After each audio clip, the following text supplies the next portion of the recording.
Bonjour Oli, bonjour Nicolas. Bonjour. 13e album. Il y en a qui pourraient dire que effectivement ça porte malheur. Moi j'ai l'impression que ça va vous porter bonheur. En tout cas, il y a quelque chose qui se passe avec cet album de différent. Oui, oui, enfin, de toute façon, on l'a pas choisi ni pour que ça nous porte malheur ou bonheur, parce que c'est curieux ce chiffre, hein, il y a des gens qui disent justement que ça porte malheur et d'autres qui disent que ça porte bonheur. Donc nous, c'est juste parce que c'est le 13e album, mais quand c'est juste, c'est déjà un problème, parce qu'en fait, c'est incroyable pour nous d'avoir pu arriver déjà jusqu'à un 13e album pour un artiste, un groupe de rock, de faire tout ça, c'est assez irrationnel. Donc, ouais, on a mis le paquet, comme dirait Bigard. Ce qui est assez hallucinant, c'est le nombre de places que vous avez déjà vendues pour 2018. Vous avez toujours été différent, Nicolas Sirkis. Enfin, Indochine a toujours été différent par rapport aux autres groupes. Vous n'avez jamais eu besoin, par exemple, d'avoir forcément les médias qui vous aidaient. À vous tout seul, vous avez réussi à affronter le temps. Oui, enfin, oui, on a toujours été. De toute façon, on a toujours été un petit peu à part parmi même toute cette vague-là. On repart de la vague néo-pop, les parrains de la pop française. C'est comme si on n'existait pas. Et en fait, on est encore plus présent que. C'est assez marrant ce côté élitiste français, mais effectivement, au stade où on en est, c'est pas très important. On a tout connu hein, dans Indochine. On a connu effectivement les débuts, la gloire très vite. Et puis se faire jeter par les maisons de disques, enfin, tous les trucs de ce qui sont à la fois avouables et inavouables. Mais à partir du moment où moi j'ai toujours cru en ce que on faisait, que les chansons étaient immortelles, que les départs des uns ou des autres, ou les moqueries des uns et des autres, je les entendais, mais je m'en foutais un peu. Vous voyez ce que je veux dire? C'était. Enfin, c'est pas que je m'en foutais, ça m'atteignait, mais j'essayais d'avancer quoi qu'il arrive. Voilà. Oli, quel effet ça fait d'évoluer dans ce groupe qui a vraiment un parcours particulier, qui est différent de tout ce qu'on connaît aujourd'hui, qui parle à la fois aux quinquas et aux nouvelles générations? Ben, c'est ce dont on vient de parler, c'est d'être fier, puis en même temps un petit peu triste de voir que finalement, à part Indochine, il n'y a pas beaucoup de groupes en France dans cette même veine-là, électropop, tout ça. En France, c'est très uniformisé, Et moi, quand j'étais fan à l'époque, c'est pour ça que je suis tombé fan de ce groupe-là, il n'y avait pas d'équivalent en France. Et encore aujourd'hui, j'ai l'impression qu'il n'y a pas beaucoup d'équivalents, ou alors des jeunes groupes qui ont bien du mal à arriver dans les médias. Donc bah, forcément, voilà, mon parcours, c'est un peu un rêve, quoi. Et en plus, avec un groupe comme ça, où on peut se permettre de prendre 2 ans pour écrire un album, se permettre d'avoir des tournées gigantesques, que le public soit là, même sans avoir entendu ne serait-ce qu'une bribe de nouveaux sons se précipiter sur la billetterie, on vit dans un truc quand même très très surprenant. C'est très très atypique comme groupe. Même au niveau international, il doit y avoir des parallèles, mais quand même, c'est quand même très surprenant pour un groupe français, francophone tout de même. Il représente quoi cet album, Nicolas, pour vous? Bon, je pense qu'il représente l'aboutissement de ces 36 dernières années où on a essayé inconsciemment, toutes nos époques se sont mélangées entre elles, comme je dis dans la bio, dans une sorte de conflit un petit peu sonore, parce que quand on a arrêté en 2014 la tournée, je me suis un peu branché moi dans l'électro avec ce qu'utilisent les musiciens d'électro, et ça m'a fait une sorte de parallèle avec mes premiers synthés quand on a commencé le groupe. Et c'est vrai que la New Wave a toujours été très proche quand on écoute New Order, par exemple, de l'électro d'aujourd'hui. Enfin, je parle de l'électro, moi, celle qui est un peu plus dans le nord, Berlin, etc. Et puis surtout, à chaque fois qu'on démarre un album, ce qui est vrai, c'est qu'on remet tout à zéro, comme si on était un nouveau groupe. Donc on oublie notre importance, l'attente que peut susciter un nouvel album. On oublie notre, comment on dit quand on est connu, notoriété, c'est ça. Et donc ouais, et on y va comme si on était vierge de tout. Donc c'est important. Mais par contre, ce qui nous a dit un 13e album, on n'a pas le droit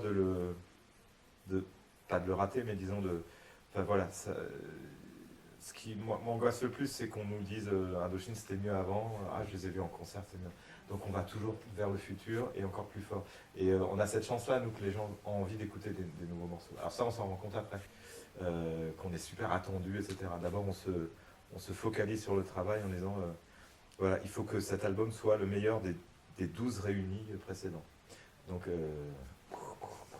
c'était où? Là, la barre, elle est encore très haute, encore une fois. Hein. Vous avez rien que le son, quoi, qui est travaillé. On l'imagine déjà sur scène. Est-ce que c'était le but à la base, c'était de se dire, on va déjà créer un album sur scène qui va en plus apporter quelque chose en studio? Pas vraiment, parce qu'il y a quelques titres où, justement, quand on a pensé à la scène, on s'est dit, comment est-ce qu'on va faire? Parce qu'elle était très électro, sans quasiment aucun instrument acoustique. Donc c'était un peu... On est quand même 5 sur scène, donc il faut bien s'occuper sur scène. Pourtant, on imagine déjà ce que ça va donner sur scène. Mais très vite, oui, on a vu le potentiel des titres. Là, justement, on vient de faire une semaine de répétition et ça fonctionne plutôt pas mal, quoi. Ils prennent encore plus d'ampleur, presque que sur disque. Et l'énergie qu'il y a sur disque, effectivement, va être multipliée par 2 ou 3 en live. Je suis assez bluffée, en fait, Nicolas, par l'évolution. On a eu l'occasion de se voir quelques fois. J'ai l'impression que c'est la première fois que vous parlez de Stéphane. C'est-à-dire que vous en parliez déjà avant, mais là, il y a un truc différent, en fait. Dans La vie est belle, moi, il y a un clin d'œil, c'est comme si vous... Non, mais moi, je m'auto-centre pas du tout. Je suis pas auto-centré sur...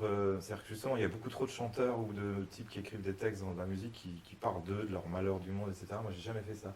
C'est qu'effectivement...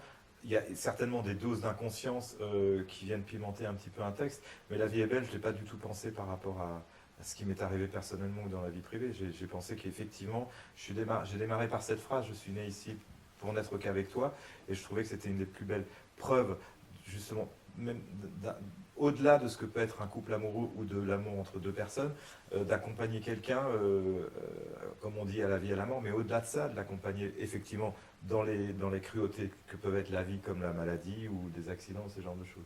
Mais forcément, beaucoup de gens vont voir des filiations avec telle ou telle oui, mais comme je ne me suis pas du tout non plus étalé dans la presse là-dessus, j'ai envie plutôt qu'on entende autre chose. Vous êtes toujours protégé aussi par rapport à ça. Protégé. Vous êtes toujours... Je me suis protégé. Ouais. Oui. Oui, parce que ça, c'est mon histoire. Même si il y avait cette histoire-là il était un des membres du groupe, j'ai absolument, je trouve totalement indécent de profiter de ça comme certains peuvent le faire dans ce milieu. Oui, c'est comme quand vous êtes exprimé il n'y a pas longtemps par rapport au Bataclan. Ouais, mais là c'est bon, là je suis assez exprimé. Ouais. Là je vois que c'est repris partout, ça m'énerve parce que juste d'un truc qu'on dit comme ça, ce qu'on ressent, parce que j'ai vraiment pas de légitimité par rapport à ça, moi c'est ce que je ressens. Mais après j'ai pas envie que ça fasse les titres des journaux ou autre chose. Pourtant c'est repris. Oui, j'ai vu. Il y a toujours un clin d'œil au Japon, en fait. Il y a toujours un clin d'œil à l'Asie aussi. Kimono dans l'ambulance. Vous avez toujours... Ce que je veux dire, c'est que l'image aussi, elle a toujours été très soignée. Oui, c'est vrai que c'est une métaphore, hein, Kimono dans l'ambulance. C'est 2 choses qui ne devraient pas coexister ensemble. Après, c'est vrai que quand j'ai vu, moi, cette ambulance passer, je ne sais plus où c'était, où les gens pratiquaient un massage cardiaque, j'ai vu passer comme ça de la nuit, et les types étaient habillés comme en Russie, ils ont les blouses sont un peu différentes des nôtres, hein. Et ça fait plus est, tu sais, un peu, enfin, c'est un peu, donc voilà, c'est un truc qui m'est venu, et puis après c'est des petites comme ça, des petites sensations qu'on capte et qui donnent un texte là-dessus. Après oui, c'est vrai que, mais en fait j'adore moi l'album des Sparks qui s'appelait Kimono My House, et je dis ça faisait très longtemps que je voulais faire avec ce terme kimono. Et après, justement, avec le nom Indochine, c'est un peu lourd à porter. Indochine, kimono, c'est un peu facile. Donc j'ai attendu, et là le maître de kimono, ambulance, j'avais trouvé le truc. Ce qui est assez étonnant aussi, c'est le rapport que vous avez avec vos fans depuis le début. Ils vous suivent, il y a effectivement plusieurs générations qui vous suivent, et c'est autant impactant sur les quinquas que sur la nouvelle génération. Comment vous l'expliquez ça? Alors que nous sommes un groupe clivant. C'est pas faux. C'est clivant. Des fois, on nous dit qu'on est des drogués, des pédis. Je pense qu'on a toujours respecté le public et on a toujours été intègre vis-à-vis de ça. Il y a beaucoup de tricherie, hein, parce que c'est vrai qu'on gagne de l'argent grâce au fait qu'on vend des disques, et c'est des gens qui achètent des disques, donc voilà. Après, nous, il y a toujours cette problématique en France là-dessus, et nous, on n'a jamais voulu s'enrichir là-dessus. Donc il y a toujours eu un respect par rapport à ça, et puis il y a un respect aussi par rapport... En fait, quand on donne des concerts, on n'est pas beaucoup dans le monde à voir ça et à avoir cette sensation-là d'être dans cette communion incroyable. Il y a des groupes comme ça qui suscitent des choses. Un concert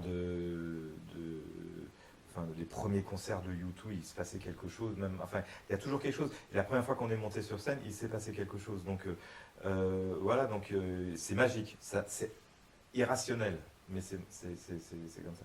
Ce qui est fort aussi, c'est le fait que quand vous montez sur scène, le public a envie évidemment d'entendre les morceaux d'avant, mais surtout ils ont envie de découvrir les nouveaux morceaux. Oui. J'ai l'impression que c'est pareil, qu'il n'y a qu'Indochine qui arrive à développer ça. C'est pas faux. C'est aussi parce qu'on... Alors c'est pas du tout surtout enfin, c'est pas une critique que je vais faire. On les écoute pas trop non plus. Je veux dire, on leur impose un peu ça aussi. On pourrait repartir en tournée sans faire de nouvel album et jouer que ce qu'on appelle les gold finalement. On impose ça et ça fonctionne. Il y a encore une fille hier qui nous a dit qu'elle nous avait découvert sur Alice et June. Donc effectivement, c'est toujours surprenant et je pense que ce nouvel album c'est pareil. Il y a d'autres... Des nouveaux fans qui vont se greffer dessus. C'est totalement inexplicable, à part le fait que je pense qu'Indochine a une route. On n'a jamais allé voir le producteur à la mode, les auteurs à la mode, ou je ne sais quoi, pour chercher le succès.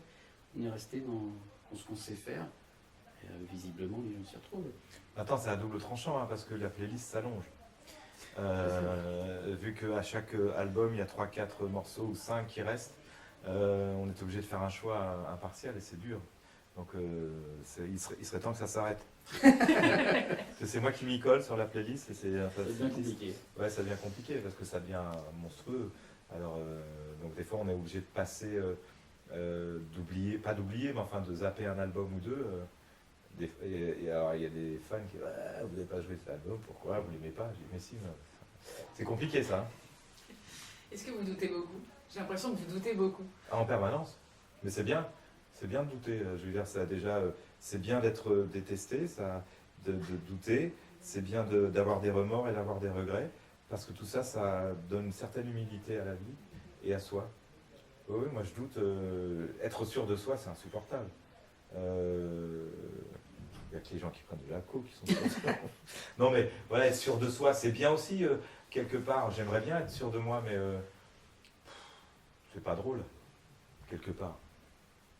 On est un peu sûr de nos morceaux quand on sort l'album, à la limite. Bah, Et encore. Après 45 morceaux, on n'en prend que 15. Non, il y a une Non, mais sélection. d'ailleurs, quand on est en composition dans vraiment un endroit clos, c'est toujours surprenant, les gens de l'extérieur qui nous disent mais vous inquiétez pas, ça va se remplir très vite. Oui, c'est ça, ouais. Nous, on est toujours... non, on se dit mais non, rien n'est acquis, on ne sait pas...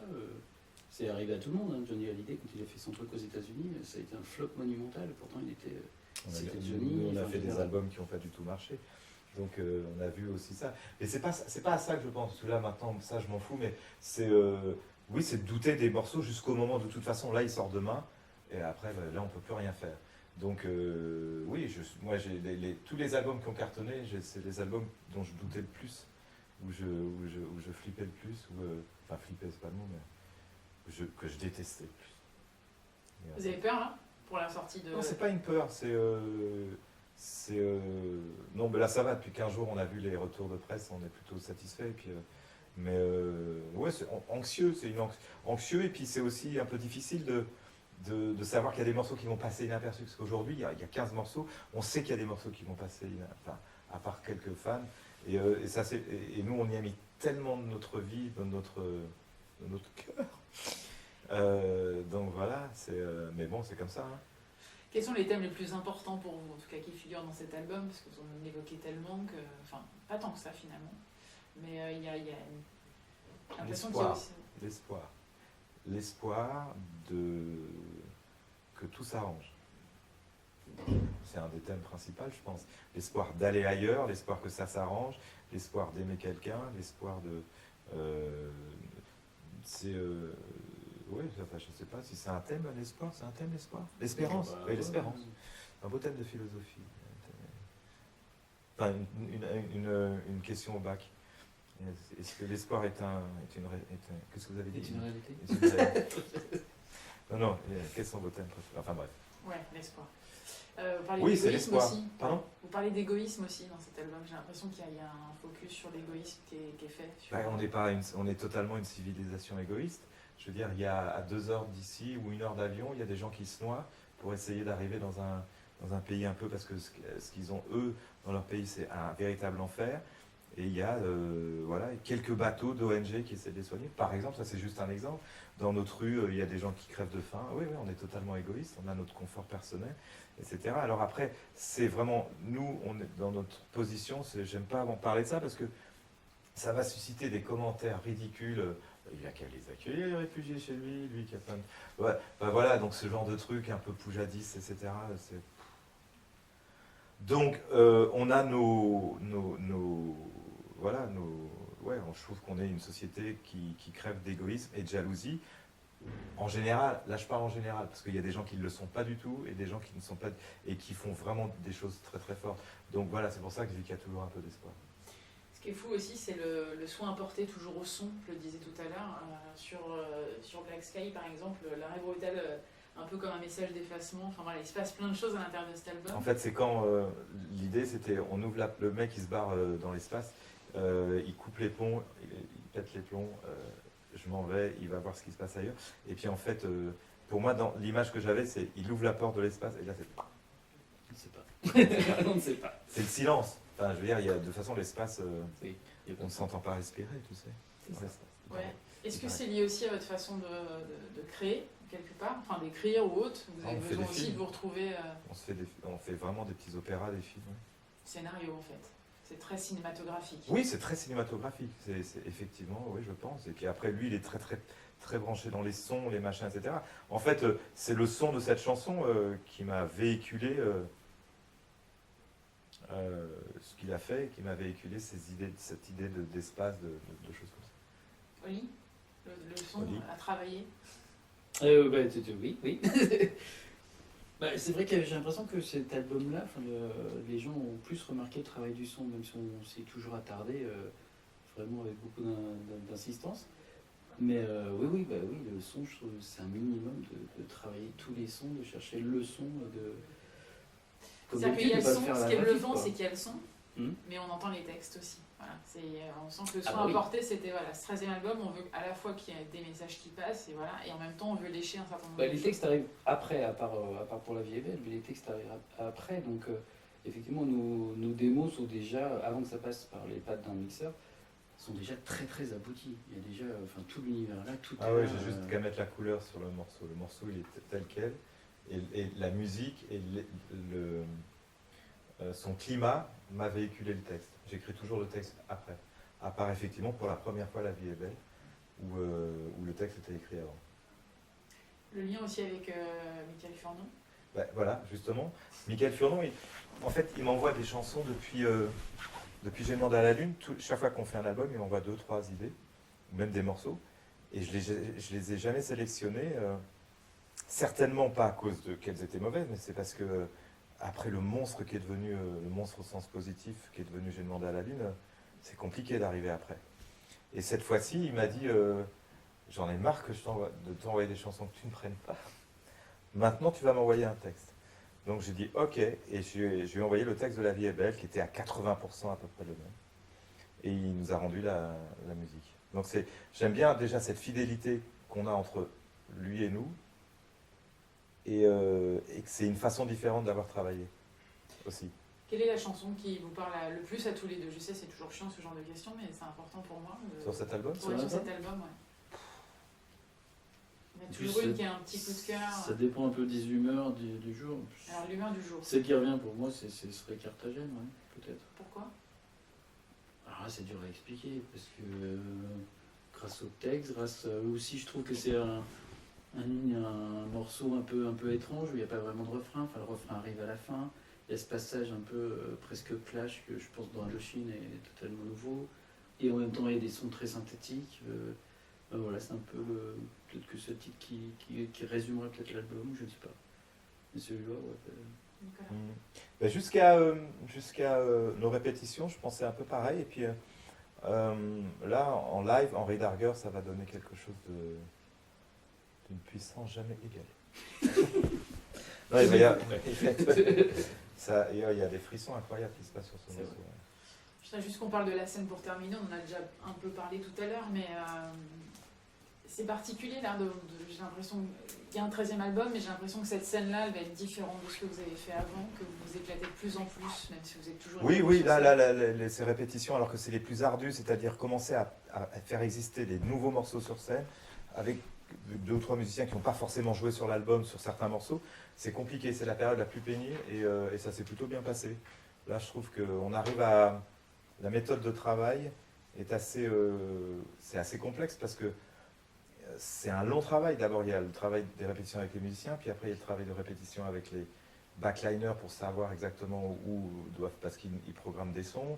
Il y a le travail avec les gens des retours, de la façade, donc c'est un long travail. Après, va arriver le travail avec les gens des éclairages et tout ça. Donc tout ça est très travaillé, très écrit, mais il faut garder aussi cette dose d'accident qui fait que là, effectivement, on a répété à peu près tout l'album, et il y a des morceaux qui ressortent plus que je n'espérais, etc. Donc, mais en tout cas, oui, mais c'est aussi un luxe, parce que ce public nous donne le pouvoir de travailler dans un confort, où on peut travailler dans un très grand studio. Enfin, ceci dit, on a écrit des trucs aussi dans les petits studios, mais où on sait un petit peu où on peut aller, etc. Public qui est incroyable, hein. 100 000 places, je le répète, mais c'est juste tellement Le énorme. premier jour, ouais, c'est fou ça. C'est fou, là maintenant on arrive à... Il faut qu'on rajoute des dates, parce qu'on arrive à pratiquement tout complet. Peut-être que demain les gens rendront leur place. Il n'y a pas l'album. On ne sait pas. Hein. C'est vrai qu'il a l'air de... Enfin, le peu de messages qu'on a... Enfin, le peu de messages, on n'en a pas peu, justement. Les fans ont l'air d'être vraiment très en attente de la tournée de cet album-là. Une attente... Mais beaucoup qui ont bien ne plus l'ont jamais forte vu que- aussi. Hein. C'est ça qui est fou. Aussi, c'est vrai. Ouais. On va essayer de... Ils attendent, quoi. Ouais. Si vous aviez un message à leur passer, d'ailleurs, ceux qui vont venir nous voir en concert, tiens. Ah là, c'est difficile de dire... voilà, en septembre, octobre, novembre, décembre... Mais c'est dans longtemps quand même encore. 5 mois, 5 fois 4, 24 semaines. Oui. C'est rien. On sera pas prêt. Non, mais ça va être. On espère que ça va être. Enfin voilà, on a hâte aussi nous d'être sur scène, de voir comment ça va se passer, etc. Et que... Ouais, non, c'est toujours assez motivant ça. C'est le moment où de toute façon le partage de notre musique est réel. Avant, c'est pas réel. Vous l'écoutez, vous les journalistes, nous on l'écoute dans nos studios, on s'auto-congratule ou pas, ou des fois on se bat, on est dans ses nazes. Donc voilà, c'est très égoïste tout ça. Là maintenant, le partage, il va avoir lieu. Et c'est ça le moment le privilégié. Ça vous appartient un peu. Merci beaucoup. Merci à vous.